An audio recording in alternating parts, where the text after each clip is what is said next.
Uko opposition ni kitu kizuri sana jo. Ingekuwa mbulana ile Tyson ilifanyika Kisii. Ile kukongestena mtu alipigwa. Boxing ingekuwa ni mtu kama Usoro. Tyson mtu sahi ingekuwa imewaka moto. Ingekuwa ni mtu kama Sudi amegonga mtu ama mtu yote tu hivi wa serikali. Hey. Nakwambia sahi Gachagua angekuwa amefanya press conference. Ama hii organizations waseme waanze kusema sasa boy child ako at risk.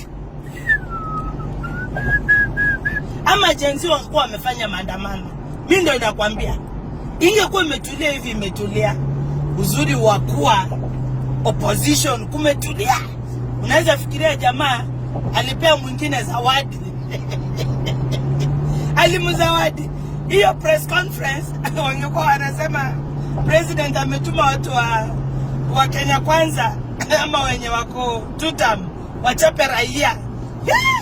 Kukua opposition bana. Vitu zingine hata ukifanya makosa upige mtu hata risasi na hakuna shughuli, hakuna makelele mingi.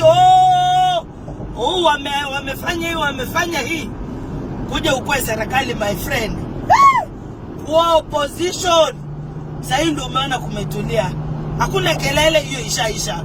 Mtu amechapa na imeisha. Hakuna eti defend boy child wapi. Hiyo imeenda tu vile